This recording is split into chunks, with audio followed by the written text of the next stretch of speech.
Seekers. Today we're going to talk about Fathomless by Jackson Pearce, which has to be my favorite mermaid book since L.K. Madigan's The Mermaid Mirror. So stick close and we're going to talk about this book and how awesome it is. You are now watching Elizziebooks.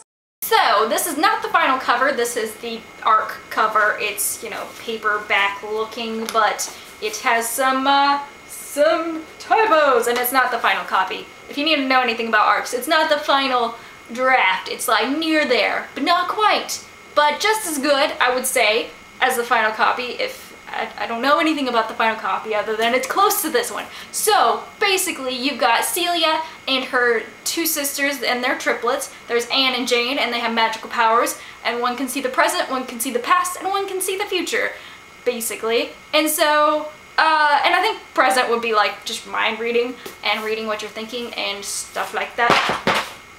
I dropped the book. Smooth move. And then you have Jude, who trips and falls into the water and almost drowns and dies because one of Lo's sisters, and Lo is a mermaid. She, you know, was made into a mermaid. I don't want to give you spoilers, but it has something to do with Sweetly. I'm going to tell you that much. If you read Sisters Red and Sweetly, it's going to help you. I'm not going to say it's necessary, but it's going to help you if you've read it, and it's going to blow your mind because you're going to sit there thinking, oh my gosh, how intricate is this companion novel ship series stuff? Back on topic. There are just some really good characters in this book, from, you know, the sisters to Lo and her sisters, who are not actually her sisters, they're just her mermaid sisters, so kind of like how sorority sisters are sisters. So Celia kind of sort of saves Jude's life, and so he is forever indebted to her, and I wish he was my boyfriend because, oh my gosh, he was adorable and so sweet to her and so kind and forgiving and everything, and was just, it's good. He's a good guy. Of course I love Celia's sisters, even though they first kind of come off as kind of facetious and shallow. You kind of get to know them a little bit more as like just a more intimate group of sisters, because they are very self-reliant. They are very, you know, they don't, even though they are from this big family, they are from the Reynolds family. If you know about the series, the Reynolds family is huge. Oh my gosh, but these girls really don't have anybody to fall back on because, you know, their family's in a different state and everything. They are from Georgia, but I believe they're in South Carolina?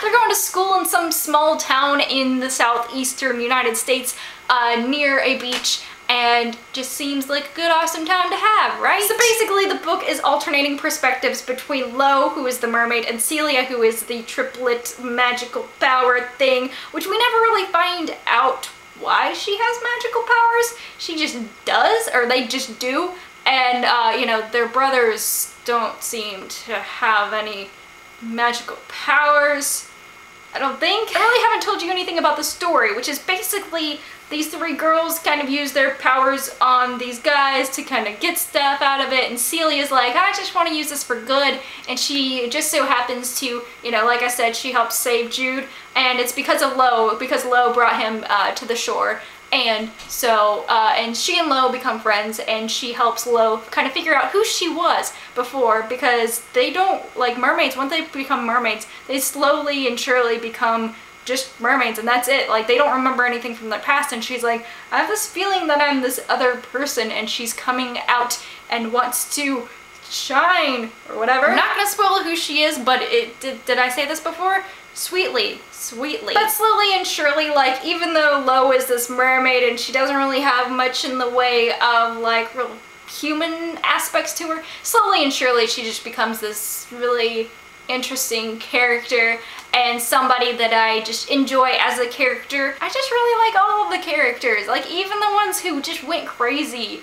You know, the ones that actually had dimension to them, like, sure, the werewolves and the older sisters who became part of that werewolf, not werewolf, they're Fenris, that whole pack thing.